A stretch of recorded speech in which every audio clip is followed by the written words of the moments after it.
السلام عليكم ورحمة الله تعالى وبركاته. الحباب كي دايرين؟ لاباس عليكم؟ بخير؟ اموركم هانيه؟ صحيفتكم لاباس؟ نتمنى ان شاء الله يا ربي تكونوا كاملين بخير وعلى خير، ويلقاكم هذا الفيديو في تمام الصحه والعافيه ان شاء الله يا رب. ونبداو كاملين كيف ما العاده بالصلاه والسلام على رسول الله. اللهم صل وسلم وبارك على سيدنا محمد وعلى اله واصحابه اجمعين. وجيتكم فيديو جديد الحباب، وصفه جديده ان شاء الله. واحد البغيوش، ما نقولش لكم شي حاجه قطنيه ولد خيال. بغيوش سائل محشو بالشوكولا بمقادير اللي هي جد بسيطه، وبطريقه اللي هي ابسط ولكن لذة خيال. ما نقولش لكم البنات، نتمنى انكم تجربوه ينال الاعجاب ديالكم. واللي ما مشتركه في القناه كنقول لك مرحبا والف مرحبا، اشتركوا معنا في القناه، فعلي زر الجرس باش ان شاء الله يوصلك جديد الفيديوهات. وشكرا لكم بزاف على حسن المتابعه اللي يخطيكم علينا. وما تنسونيش من واحد اللايك، الله يجازيكم بخير. وندوزو ان شاء الله نتعرفوا على المقادير وطريقه التحضير. هنا على بركه الله عندي واحد البول اللي غادي ندير فيه واحد الكاس كبير ديال الحليب يكون دافي. كاس كبير ديال الحليب يكون دافي. غادي نزيد عليه بيضه واحده،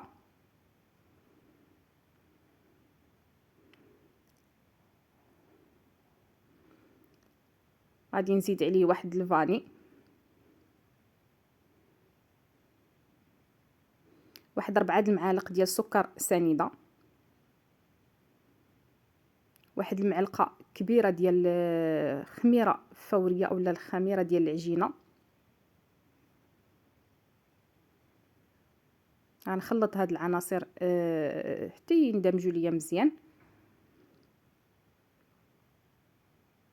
قلت لكم البنات راه بغيو ساهل وكيوجد بالخف. هنا عندي واحد نصف كاس ديال الزيت نباتيه،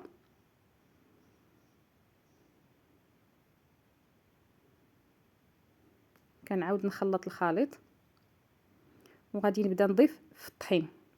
الطحين تنضيفوه تدريجيا حتى كنحصلوا على القوام اللي حنا بغيناه. ما يكونش عاقد بزاف، راه قلت لكم هذا سائل يعني خصو يكون شويه سائل. صافي هنا من بعد ما زدت هذوك 2 كيسان ديال الطحين كنزيد واحد الخماره ديال الحلوى من فئه 8 غرام. غادي نعاود نزيد الكاس الثالث وغادي نخلط. وانا كنشوف القوام اللي خصني. هنا كنزيد واحد القبصه ديال الملحه ضروريه لتصحيح الذوق. صافي غادي نعاود نخلط العناصر مزيان وغادي نشوف واش خصني الدقيق. هنايا راني زدت واحد نصف كاس تنشوف، وغادي نعاود نزيد هذاك النصف الاخر. المهم انا غادي نوريكم القوام ديال العجينه اللي خصو يكون عندكم. صافي كنخلط مزيان غير بالفوي، راه ما كنستعملوا لا يد لا حتى حاجه في هذا البغيوش هذا، غير الفوي كنخدموا به. ها نتوما صافي زدت هذاك النصف الاخر. صافي وغادي نخلط. غادي تكون عندي ان شاء الله العجينه ديالي واجده. وها نتوما نوريكم البنات القوام ديالها كيفاش غيجي. ها هو هكا خصو يجي البنات. صافي غنحيد هذا الفوي. غادي نخلي هذه العجينه ضروري تخليوها حتى تخمر الخمره الاولى ونرجعوا ليها ان شاء الله. صافي هنا هانتوما من بعد ما خمرات عندي العجينه، هانتوما راه ضعف الحجم ديالها.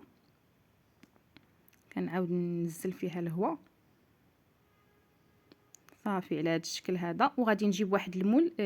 غنستعمل انا هذا المول دائري، يمكن لكم تستعملوا اي مول بغيتو. دهنته بشويه ديال الزبده. غادي نفرغ فيه النصف ديال الكميه ديال الخليط وغادي نسرحها في المول مزيان كيف ما غادي موضح في الفيديو. صافي غنسرحها مزيان.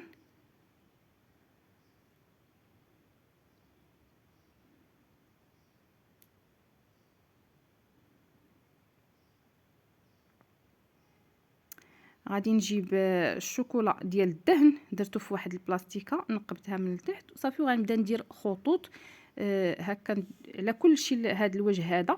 الا ما عندكمش الشوكولاته ديال الدهن يمكن لكم تستعملوا الشوكولا فيرميسيل. ما عندكمش يمكن لكم تشريو غير هذاك الشوكولاط العادي المربع وتحكوه في الحكاكه وديروا طبقه منه. يعني كنعطيكم جميع الحلول زعما اللي يمكن لكم انكم تستعملوها. صافي غادي نكمل هكا حتى نخوي هذا الشوكولاط كامل. وغادي نسرحو على الوجه ديال هاد العجين. صافي وغادي نجيب واحد المعلقه هكا غير غنعاود نسرحوا هكا مزيان. المهم كيفاش غادي راه كلشي موضح لكم في الفيديو. صافي حتى نشكل هكا واحد الطبقه هكا خفيفه، لان كنعرفوا الشوكولا ديال الدهن راه ما غاديش يتسرح لينا مزيان فوق هاد الطبقه هادي. المهم غنحاول معاه هكا شويه. صافي الا درتو الشوكولاط فيرميسيل راه اكيد غادي ديروا طبقه باينه، اولا الا حكيتوا هذاك الشوكولاط اللي قلت لكم راه غادي تجيكم طبقه مسرحه كلها.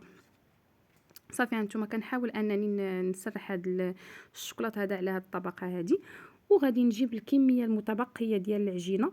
غادي نحاول انني نغطي هاد الشوكولاط هذا كامل باستعمال هكا غير ملعقه خشبيه ولا لا سباتول. هانتوما صافي غادي نحاول انني نغطي هاد الشوكولاط هذا بطبقه اخرى ديال العجين. صافي هذا ما كان. المهم هو الفيديو راه موضح، غير جربوا البنات هاد البغيوش هذا بعينكم مغمضين، وليداتكم غادي يحبوه بزاف. كنعرفوا الوليدات راه كيعشقوا الشوكولاط وكيجي خفيف ولذيذ والله العظيم غادي يعجبكم، انا اكيده، وغيولي ان شاء الله معتمد عندكم حتى في الايام العاديه ديال المدرسه. يديو معاهم وليداتكم ان شاء الله الكوتي الفطور هكا مزيان زوين والله الا زوين، غادي يعجبكم ان شاء الله. وساهل في الخدمه ديالو هانتوما البنات، راه دغيا كيوجد، ما فيه حتى شي صعوبات. صافي هنا من بعد ما قديت هذيك العجينه هكا فوق هذه الطبقه الاخيره، كنشد واحد الاصفر ديال البيضه اللي زدت عليه واحد شويه ديال الخل، وكندهن ليها الوجه ديالها مزيان. هانتوما كيف كتشوفوا باش يجينا واحد الوجه باش تجينا محمره من الفوق.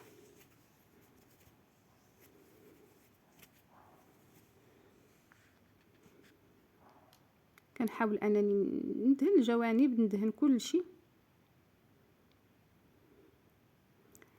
صافي من بعد ما ندهنها غادي نجيب اللوز ايفيلي غادي نديرو من الفوق.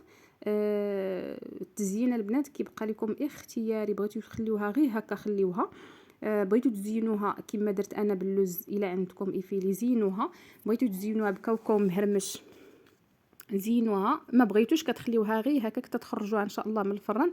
غدهنوها بشويه ديال العسل اولا شويه ديال الناباج، ترشوا عليها واحد شويه ديال الكوك. ها هي واجده عندكم. هنا راني رشيت في الاول اللوز ايفيلي ما محمرش، وكان بقى عندي واحد شويه هكا محمر، صافي تا هو زدته من الفوق. الفران راه شاعل عندي سخون، غادي ندخل ان شاء الله البغيوش ديالي تيطيب شاعله غير من التحت حتى يتحمر ويتنفخ. غنخليه بعدا البنات يخمر هو الاول، ضروري انكم تخليوه يخمر، غتغطيوه في هذه المرحله هذه وتخليوه يخمر حتى تحسوا به خمر، وتدخلوه ان شاء الله الفران اللي كي قلت لكم مشعول من التحت حتى يتحمر، وغادي تشعلوا ليه من الفوق يتحمر حتى هو واحد شويه. صافي ها البغيوش ديالنا واجد. هنا البنات من بعد ما خرجته من الفران ها نتوما شوفوا راه تحمر تبارك الله ما شاء الله، خدا واحد اللوين اللي زوين. صافي غادي نديمو ليه انا من هذا المول هذا، غادي ندهنو بشويه ديال العسل، غادي نرش عليه واحد شويه ديال الكوك من الفوق، وغادي نتلاقى معكم ان شاء الله باش نوريكم الشكل النهائي ونقسمو معكم. هانتوما البنات البغيوش ديالي هو هذا، شوفوا تبارك الله ما شاء الله راه تيجي طالع وخفيف البنات، راه ما تقولوش غادي يجي مدقاسه ولا معجن من الوسط. انا نقرب لكم هانتوما شوفوا تبارك الله ما شاء الله الخفه ديالو، هذاك الشوكولاط كيجي في الوسط ديالو رائع بزاف. نتمنى فعلا انكم تجربوه، انا اكيده انه غادي يعجبكم، غيعجب وليداتكم. هكا نغيروا به ان شاء الله. هانتوما شوفوا البنات، شوفوا دوك التقيبات اللي كاينين فيه راه جا مشهد على مزيناتو. صافي كان هذا هو الفيديو ديال اليوم. هذه هي الوصفه اللي شاركت معكم، نتمنى ان شاء الله انها تعجبكم، تنال الرضا ديالكم، تجربوها وتنجحوا فيها ان شاء الله يا ربي، وترجعوا لي كومونتير وتخليوها لي في التعليق. شكرا لكم حيت وصلتوا معايا حتى لهنايا، الله يخطيكم عليا، الله يجازيكم بخير. ما تنساونيش من البارطاج، ما تنساونيش من لي لايك، واللي ما مشترك في القناه مرحبا والف مرحبا. وحتى لنا غادي نقول لكم السلام عليكم ورحمه الله تعالى وبركاته.